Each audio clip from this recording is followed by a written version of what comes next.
j'ai pour habitude de disparaître pendant la conférence. Vous pouvez toujours me parler en chat, dans le chatbot, et à la fois, je vous reviens en fin de séance pour des échanges en mode questions-réponses. On s'interrompra également entre deux parties si vous le souhaitez. En tout cas, je vous souhaite une bonne conférence, et je souhaite également que vous trouviez les éléments nécessaires à votre communication aujourd'hui. Je disparais et vous allez me dire si déjà vous voyez toujours bien mon écran et si vous m'entendez toujours bien. Alors, donc 3 grandes parties, oui, c'est OK, donc on y va. Allez, qu'est-ce que je vous raconte? Je vous raconte qu'aujourd'hui, on va aborder 3 grandes parties qui sont effectivement la créativité comme source de communication, d'émotion. Bon, la deuxième partie qui est peut-être que peut-être certains d'entre vous ayant déjà participé à d'autres de mes webinars vont retrouver avec les 4 clés essentielles d'une communication réussie. Ça, c'est vraiment pour moi la base et les fondations. Et en troisième partie, pourquoi la créativité en communication? Qu'est-ce que ça sert? Quels sont les exemples pertinents qu'on peut retrouver? Je vais faire une présentation rapide parce que pour ceux qui ne me connaissent pas, parce que effectivement d'autres oui déjà. Donc moi je suis conseiller en communication web et print à destination des TPE, PME peut-être comme vous. Je m'aperçois qu'aujourd'hui plus que jamais pendant cette crise, on demande aux entreprises de communiquer largement.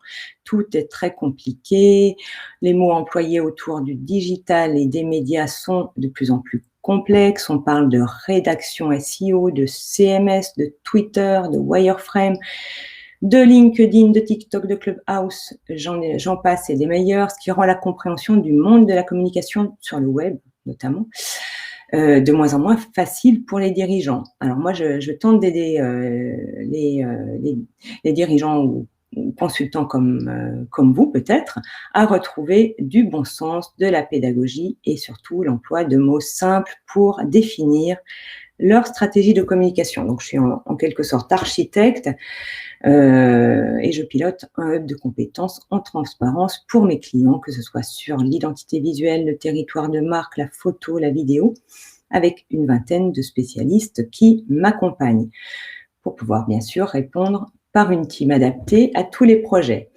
Plus que jamais, et ça c'est mon point de vue, vous le connaissez peut-être, je considère que la communication B2B versus B2C, vous voyez très bien de quoi je parle, disparaît au profit d'une communication H2H, human to human, car aujourd'hui, effectivement, le fossé entre vie personnelle et carrière s'efface complètement, sans doute. Peut-être, vous êtes chez vous, dans votre salon, là aujourd'hui, tout a été modifié dans le travail et la manière de travailler. Donc effectivement, le contact proximal avec vos cibles doit rester le maître mot. J'attaque très vite. La première partie. Allez, je vais commencer cette conférence par un petit flashback cinéma. Souvenez-vous en 2001 du film Le fabuleux destin d'Amélie Poulain. Alors vous allez me dire, Karine, non mais tout de même, on n'est pas venu pour parler ciné. C'est vrai, tout à fait d'accord. En revanche, je vous rappelle que ce film est un des plus gros succès français au box-office étranger. Au total, 23 millions de tickets vendus en dehors de nos frontières. À votre avis, quelles ont été les 2 véritables qualités universelles mises en lumière dans ce film? Je vous laisse répondre dans le chat à votre droite, s'il en était que vous souhaitiez le faire. Et si vous ne le souhaitez pas, il n'y a pas de problème, je passe très vite. Ouh là là, oui, ça arrive, des relations humaines fortes. Oui, simplicité, humanité, c'est pas faux. Human to human, l'empathie, en effet, on peut dire ça. la vérité. Effectivement, ce sont des éléments pertinents. Merci pour toutes vos réponses. En fait, les deux qualités, personnification, émotion également, merci en tout cas pour toutes ces réponses qui sont véritablement éloquentes. La fantaisie, évidemment. Thierry, merci de rappeler ça. En fait, deux qualités majeures en lien à notre conférence, parce que on va quand même y revenir, sont parfaitement liées à ce film et ont été vraiment des qualités universelles. Eh bien, en un, c'est la créativité, puisque c'est une réalisation parfaitement créative. Je ne sais pas si vous vous souvenez de toutes ces images avec des montages imagés. Même si ce film date un peu, il porte clairement la signature de son auteur, Jeunet, avec un traité de l'image de la façon un peu photomaton, un peu surréaliste, complètement novateur à l'époque, et ça a vraiment marqué la créativité. Effectivement, c'est quelque chose de très très fort dans ce film, créativité artistique en fait, visuelle. Et en deuxième lieu, et en qualité très très importante, il s'agit de l'émotion, du rire et de l'émotion tout au long du film. En fait, les scènes alternent entre drame, humour, provoquant de nombreuses émotions auprès des spectateurs. Donc effectivement, Yann, l'étonnement fait partie de l'émotion. Si on peut décrire l'émotion, on a plein de synonymes pour décrire cela. Qu'est-ce que ça nous dit pour notre sujet, vous allez me dire? Les leçons qu'on doit en tirer pour bien communiquer actuellement pour nos activités professionnelles sont donc bien celles-ci. Deux qualités ou concepts intemporels. On va retourner sur les bases, on va retourner sur l'essentiel, on va faire en sorte de s'adosser aux piliers fondamentaux de ce qui fonctionne, ce qui marche quand on rebondit, quand on sort d'une crise. On va utiliser des leviers vraiment importants, majeurs. Le premier levier, c'est donc la créativité que je viens de vous évoquer. C'est déjà ce qui va poser votre singularité pour laisser une trace mémorielle dans un contexte je dirais, surabondance publicitaire pour gagner la bataille de l'attention. Il s'agit bien sûr de se démarquer des autres communications de sa catégorie, de ses concurrents, et si possible, de toute autre publicité. Nous en reparlerons en deuxième partie de conférence. En deuxième lieu, donc l'émotion, c'est ce qui va engager votre spectateur ou internaute.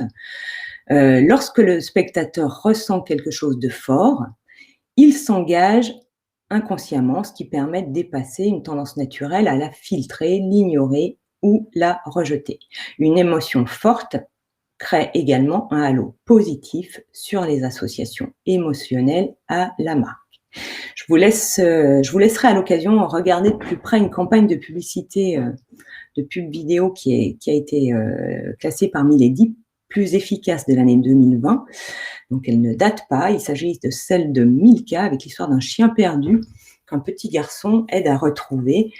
Vous verrez que ces deux qualités animent vraiment la campagne de communication, la créativité dans le traité de l'image et du scénario, et également l'émotion générée par une histoire de valeur transgénérationnelle avec un grand-père, enfin un monsieur, un senior et un petit. Donc, vous dire que vraiment, ça paraît basique, mais la créativité, l'émotion sont de véritables alliés de communication qu'il ne faut absolument pas négliger. J'en ai fini pour cette première partie qui était juste une introduction et un rappel de ces deux qualités intemporelles que vous devez trouver, que vous devez essayer de chercher à mettre en exergue dans vos communications, quel que soit le support. Je parle du web beaucoup ces derniers temps, mais pour ne rien vous cacher, ça vaut pour le print, pour tout flyer, catalogue que vous pourriez communiquer à vos clients. Alors, comme vous ne m'arrêtez pas, je poursuis un petit peu cette conférence parce que la deuxième partie, pour ceux qui ne la connaissent pas, vous allez voir que ce sont pour moi des clés qui sont vraiment importantes également à utiliser pour une communication réussie. Disons que ce sont les premiers éléments d'une recette. Je vous parlais des concepts intemporels qu'on doit trouver dans une communication, mais en fait, là, ce sont vraiment des clés qui doivent répondre aux questions, à différentes questions que vous pouvez vous poser sur comment je communique, comment je rebondis, comment je sors de cette crise en renouant avec mes clients, en développant mon business ou en communiquant par le biais de, que sais-je, tout support que vous auriez choisi. On continue avec une première clé qui est vraiment répétée de manière, si vous suivez l'autre webinaire sur plein d'autres thématiques que sont des thématiques autour du marketing ou que sais-je, ou de rédaction ou de référencement, vous allez entendre parler de cette clé numéro 1 qui est l'authenticité. Votre communication, en fait, elle doit avoir une âme, elle doit être authentique. Donc, pour vous rendre visible, vous rendre unique et singulier, hein, vous voyez cette phrase, cette citation d'Oscar Wilde, hein, soyez vous-même, tous les autres sont déjà pris. On la connaît tous. C'est vraiment ce qui fera, donc vous rendre visible de manière unique et singulière, c'est vraiment ce qui fera que vous ne serez pas comme les autres. Pas d'issue si vous opérez de manière standard, sans aucun ingrédient qui vous appartienne. Si vous montez un site web avec 100% des mots et images qui sont issus de formules toutes faites, d'images de photothèques libres de droit, avec personne, non, vraiment personne ne croira à l'authenticité de vos produits ni services. Qui plus est aujourd'hui, pour ceux qui sont un petit peu dans ce secteur ou dans cette considération-là, aujourd'hui on parle énormément de Made in France, de traçabilité des produits. Donc vraiment, cette clé de l'authenticité doit gagner du terrain, doit vous permettre de communiquer de manière très pertinente. C'est bien l'histoire de votre entreprise, ce qui fait l'origine de cette histoire, vous en tant qu'entrepreneur, qui vous êtes avec vos convictions, qui pouvez donner ce sens-là. Le capitaine de votre entreprise doit mouiller son maillot, comme on dit. Il faut y mettre les tripes, le pourquoi de son entreprise. Le dirigeant doit être exemplaire et incarner la marque qu'il véhicule. C'est vraiment ce qu'on appelle également le storytelling, si vous avez entendu ce mot-là à la mode, mais qui détermine votre singularité. La boucle est bouclée par rapport à ces qualités de communication intemporelle.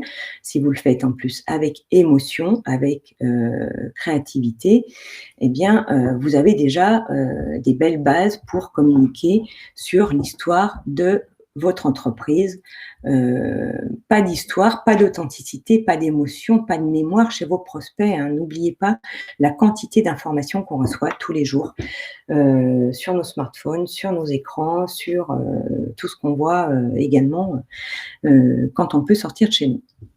Donc ça, c'est vraiment la clé première et très, très importante que vous devez à chaque fois utiliser dans vos communications. La clé numéro 2. Eh bien, la clé numéro 2, et ceux qui me suivent un peu ont bien compris que c'était un de mes je dirais, fils rouges, c'est la direction. Alors, la direction ou la bonne direction. L'objectif ou la direction visée, c'est la pièce maîtresse de votre communication. Que désirez-vous dire à votre public cible? Que voulez-vous qu'il retienne? La direction orientera tous vos messages. Cette réponse, en fait, quelle est la bonne direction, représente souvent une seule idée en une seule phrase. Elle donne le ton à vos campagnes, à tous vos messages, qui sont souvent, qui devraient être construits autour de cette idée unique. Alors, c'est souvent quand on cherche un slogan, vous voyez, hein, la baseline de votre entreprise, l'accroche de l'entreprise, que l'on pose cette direction. Attention, rien n'est définitif, rien n'est immobile. C'est-à-dire, j'entends par là que si vous avez connu une période de flottement, de retournement, de mutation ces derniers temps, surtout en 2020, de votre entreprise, de restructuration de votre organisation, de vos produits, je ne sais pas, des produits qui seraient rentrés à votre catalogue ou des services que vous ne proposiez pas auparavant, si désormais vous le faites, eh bien, vous avez le droit également de changer, de faire muter donc la direction ou en tout cas, tout simplement la baseline, ce que vous raccrochez au nom de votre marque. Tout comme une identité visuelle, une baseline mérite donc d'être travaillée, retravaillée régulièrement. Je pose souvent cette question-là, mais savez-vous quelle est la durée de vie d'un logotype en gros, en moyenne? Allez, sans être retouché, relifté, savez-vous répondre tout simplement dans le chat? Merci pour de 3 à 5 ans, 10 ans. Alors 10 ans, ça c'est beaucoup.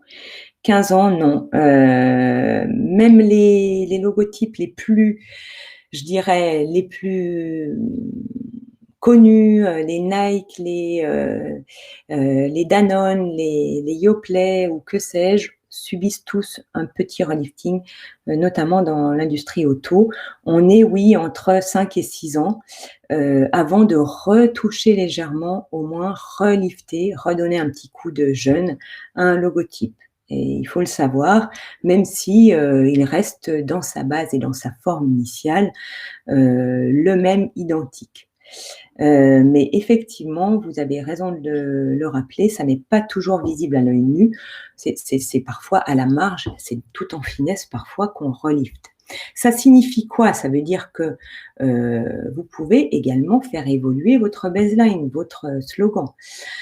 J'ai un exemple assez précis, c'est lorsque nous avons avec mon équipe partenaire graphiste relifté l'identité visuelle d'un de mes clients qui s'appelait Croisière d'exception, qui aujourd'hui s'appelle Voyage d'exception, que la question de cette direction, l'axe majeur de la communication, s'est posée.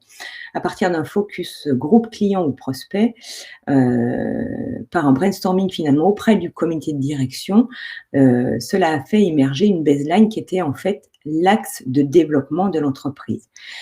C'est devenu donc Croisière d'exception dit bien ce qu'il fait, hein, c'est le nom son nom de scène, son nom d'entreprise, Croisière d'exception, dit bien que c'est un voyagiste, un organisateur de voyage.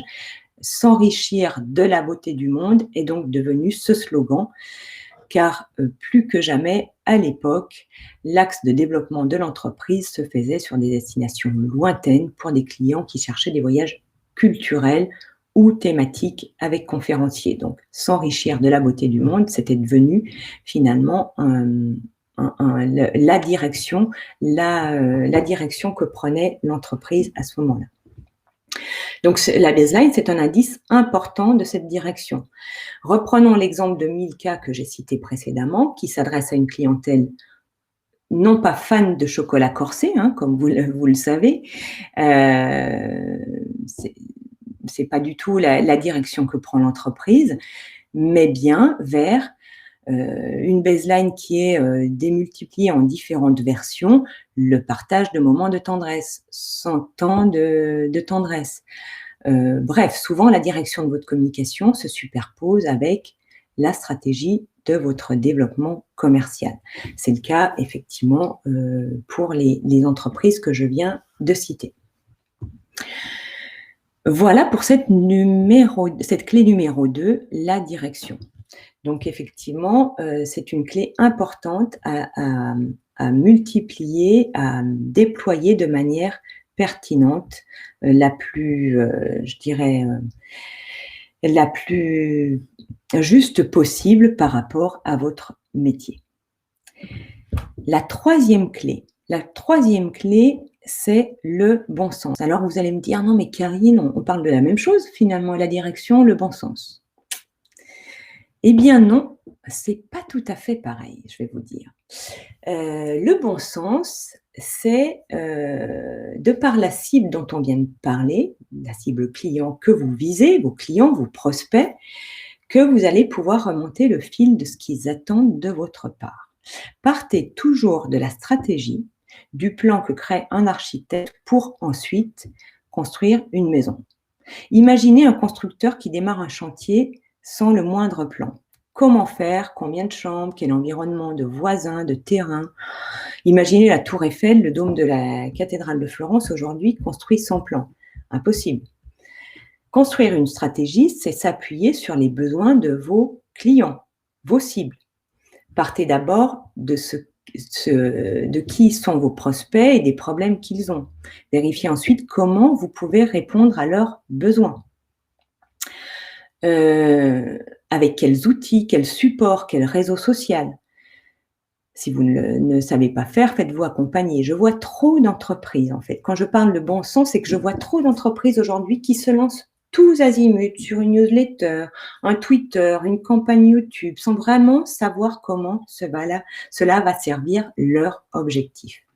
Pas de plan, pas de cible, pas de stratégie, pas de fondation fiable pour vos cibles. Et pour le coup, vous aurez beau utiliser tout votre cœur, votre histoire dans le discours, ce seront des paroles en l'air. Est-ce que cette clé numéro 3 vous parle? Effectivement, c'est pas inutile de le rappeler, c'est en lien avec des stratégies marketing, évidemment, mais vous savez à quel point la communication et le marketing sont liés. Effectivement, il faut vraiment poser la bonne direction et le bon sens, repartir du besoin de vos clients pour pouvoir leur parler par le bon support, par la bonne stratégie et le bon réseau social et le bon site web. La clé, c'est lié au fait, en effet, Laurence, d'avoir une vision, une bonne vision entrepreneuriale, donc la vision du dirigeant, pour revenir à l'authenticité de la clé numéro 1, effectivement. La clé numéro 4, l'opportunisme. Eh bien, votre communication, surtout sur le web, doit être opportuniste. Pourquoi sur le web? Parce qu'effectivement, on a une réactivité qui est plus forte, plus élevée que sur le print et tous les supports qui peuvent être imprimés, donc à plus long terme. Malgré un plan, une stratégie bien ficelée, une bonne direction, il faut absolument que le contexte, le marché soit le levier moteur d'opportunités que vous pourriez saisir. Pour cela, une seule et unique manière de faire, regardez ce que fait la concurrence, observez les tendances, comprenez les enjeux technologiques, sociologiques de votre marché. Abonnez-vous bien sûr aux newsletters de votre secteur, appuyez-vous sur l'actualité économique, culturelle, ce qui fait le buzz à un moment. Je ne sais pas, vous voyez cette image de notre astronaute français. Si vous êtes propriétaire d'un complexe de loisirs que vous vous apprêtez à réouvrir, je ne sais pas, il y avait peut-être un lien à trouver avec Thomas Pesquet qui a rejoint l'espace cette semaine. C'est une autre histoire. Toujours est-il que les opportunités ne naissent que dans la pige que vous pourriez faire de votre secteur, de l'actualité. Effectivement, aujourd'hui, vos internautes, vos prospects ont besoin de cette adéquation avec les autres informations qu'ils rencontrent, qu'ils voient circuler sur le web. Il faut être agile de ce côté-là. Donc, c'est vraiment l'opportunisme nécessaire. J'en ai fini avec cette 4e clé. Donc, je vous les répète tout simplement, l'authenticité, la direction que vous devez prendre, notamment par la baseline qui va être votre meilleur allié, le bon sens et effectivement l'opportunisme. Ça, ce sont vraiment des clés, non pas universelles, mais qui sont vraiment des clés fondatrices de votre communication. Il faut toujours s'en rappeler. Je poursuis parce que je ne vois toujours pas les questions s'afficher dans le chat et de toute façon, on prendra les 5 minutes nécessaires à des échanges sans aucun problème. Je vous rappelle que si vous devez quitter la conférence à un moment donné, vous pouvez toujours prendre rendez-vous avec moi. Je vous offre un audit gratuit sur votre activité. Vous choisissez le créneau qui vous convient et nous prenons 30 minutes par le biais de votre choix en visio au téléphone pour un petit peu comprendre vos enjeux du moment en termes de communication. C'est très clair, merci Stéphanie. Donc, pas encore de questions, je poursuis. Parlons donc de Thomas Gasquet. Alors bon, je vous parle cinéma, je vous parle actualité, je vous parle astronaute. Je viens de finir une BD magnifique de son histoire à lui. Je vous invite à la lire, elle est merveilleuse. Non, arrêtons là. Parlons de Thomas Gasquet pour dire prendre de la hauteur. Se poser sur sa marque, la visibilité de son territoire est donc plus que jamais un enjeu majeur actuellement en sortie de crise. Sortie de crise, confinement, on ne sait plus trop en fait. Mais actuellement, il devient vraiment nécessaire, voire urgent pour certains entrepreneurs. Vous savez que peut-être que 80% aujourd'hui des dirigeants sondés considèrent qu'ils ont dû faire muter leurs activités, changer leur manière de travailler. Donc tout ça, on a quand même connu une véritable révolution. Donc, se poser sur sa marque, sur la visibilité de son territoire de marque, sans cela, vous êtes certain de retomber dans des méthodes peu performantes sans aucun effet de rupture. On ne sort grandi d'une crise que par l'opportunité du changement ou de la mutation. C'est pourquoi il faudrait œuvrer sur 3 volets si vous voulez être performant. Posez en 1 les invariants de votre, et surtout ceux de votre secteur. Une seule règle qui fait écho à ce que je viens de vous dessiner dans les différentes clés. Regardez ce que font les majeurs de votre secteur d'activité. Si vous vendez du matériel de bricolage, aussi petite soit votre entreprise, peu importe, allez voir comment sont faits les sites web de Monsieur Bricolage ou Castorama. Inspirez-vous des bonnes pratiques, des mots-clés, les bons, ceux que vos internautes utilisent, pas ceux que vous croyez qu'ils utilisent. Priorisez bien sûr en 2 les meilleurs outils de visibilité pour votre marque ou votre entreprise. Si vous êtes sur le marché des seniors, aucune raison que vos cibles soient sur les réseaux sociaux, TikTok ou Clubhouse, quoique. On peut en reparler. Demain peut-être, mais pour le moment, priorisez ceux qui sont vraiment performants. Je vous rappelle toujours que si vous publiez régulièrement sur 2, mais vraiment uniquement 2 réseaux sociaux, c'est déjà parfait. Faites-le bien. Point trop n'en faut. Construisez une stratégie de communication claire avec le plan de l'architecte. Rappelez-vous, pas de plan, pas d'objectif, pas de moyen tangible d'améliorer votre communication et votre visibilité. Concevez un média planning semestriel. Il vous permettra de faire des points d'étape, savoir ce qui a bien fonctionné. On ne fait que tester, sur le web notamment. On ne fait que du testing permanent sur les posts, sur les visuels, sur les vidéos qui fonctionnent. Savoir ce qui a bien fonctionné, donc quel post a été lu ou apprécié, quelle campagne, même éditoriale, a rencontré un succès. Vérifiez avec votre web développeur, avec un Google Analytics, tout simplement gratuit, les pages qui fonctionnent le mieux et les plus lues sur votre site web. Les clients que j'accompagne, ne serait-ce que sur LinkedIn ou les annonces Google My Business, vous voyez de quoi je parle, sinon il faut vite qu'on prenne rendez-vous, reçoivent chaque fin de mois de ma part un bilan précis de nos actions et c'est par l'échange d'un coup de fil ou d'une visio qu'on les améliore. On co-construit, on avance ensemble, on ne fait que tester.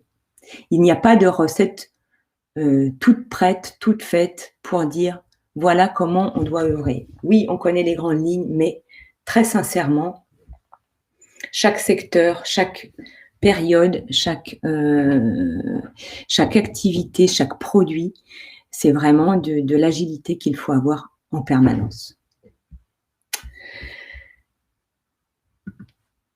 Je vais partager avec vous, terminer ce webinaire avec le partage d'une success story qui, pour ceux qui me suivent, vous savez que c'est un petit peu mon bébé préféré actuellement. C'est vraiment une entreprise qui fait sens pour moi en ce moment. Pool House, de son nom, est une entreprise du secteur avicole, la filière de production d'œufs. En fait, au départ, c'était une simple start-up, une ferme installée dans le Limousin, petite ferme, qui a connu un succès grandissant, même si, comme le slip français, que je cite également très régulièrement, est sur un marché très bataillé.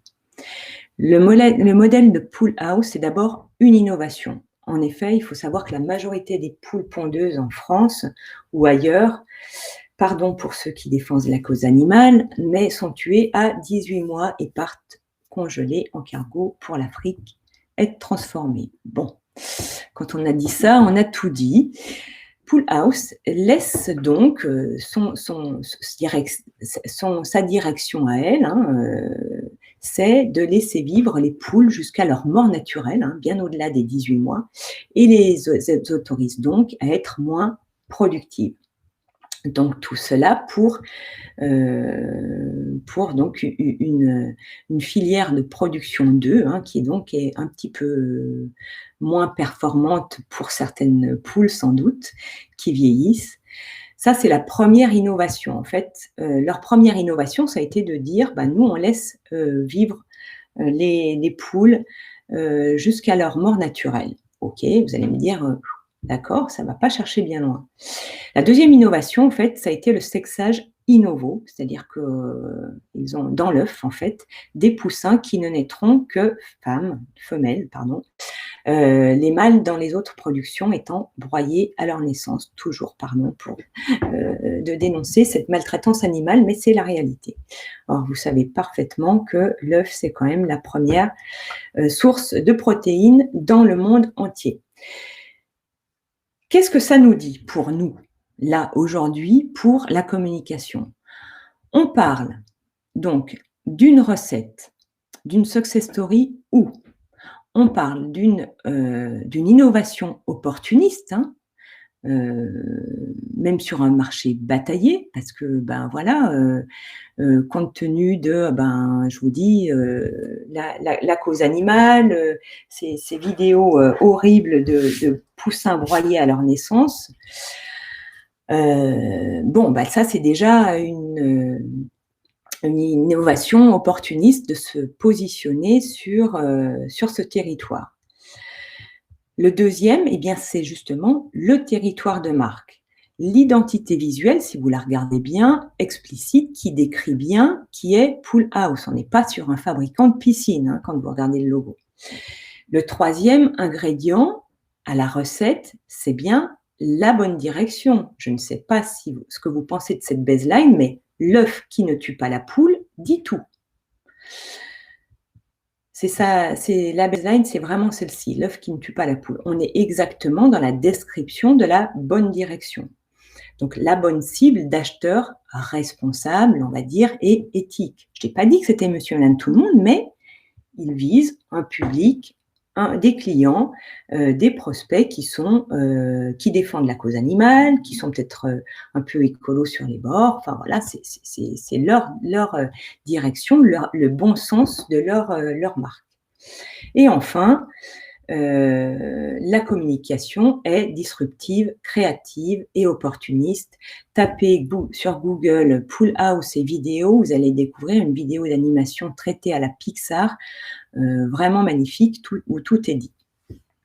Actuellement d'ailleurs, mais c'est intéressant de le dire, Thierry, on peut en reparler par la suite. Actuellement, une campagne de communication tourne d'ailleurs dans le métro parisien, dans plus de 300 stations. Je ne vous cache pas qu'elle interpelle vraiment. Actuellement, les levées de fonds s'enchaînent pour Pool House et j'ai le sentiment que ce n'est pas terminé. L'équipe grandit, il y a de nombreux recrutements. Dire que sur un marché bataillé qui est celui, bien sûr, de la filière avicole et des œufs, tout simplement, marché très très bataillé en grande distribution. On a quand même un petit faiseur qui est une ferme du Limousin qui arrive à sortir son épingle du jeu et dont on parle de plus en plus. Elle est en train de gagner de nombreux rayons de GSA. Les œufs de Pool House sont désormais vendus au prix d'1 € de pièce et je vous assure, moi qui les suis, que les rayons sont vite vides. C'est dingue. Ce qu'on peut retenir, donc, c'est que en fait, au bout du bout, c'est que la plupart des TPE, PME, eh bien, n'ont pas forcément de gros moyens de s'offrir une campagne de communication, effectivement tout de suite dans le métro parisien, ni un recrutement interne d'un chargé de communication ou marketing.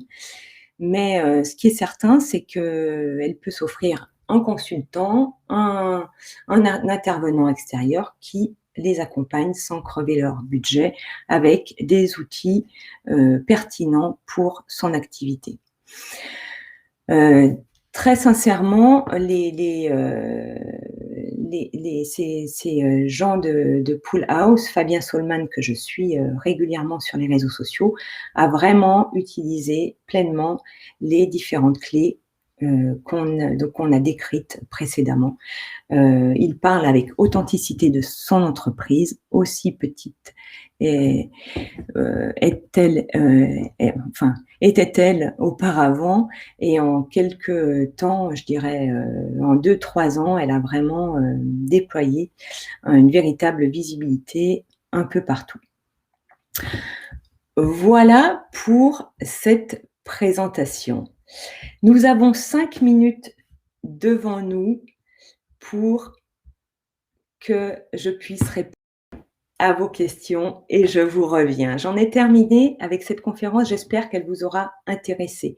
Vous qui êtes ici étudiants, reconversion professionnelle, en train de mûrir un projet, eh bien vous êtes toujours bienvenus à chacune de mes conférences pour apprendre à bien communiquer.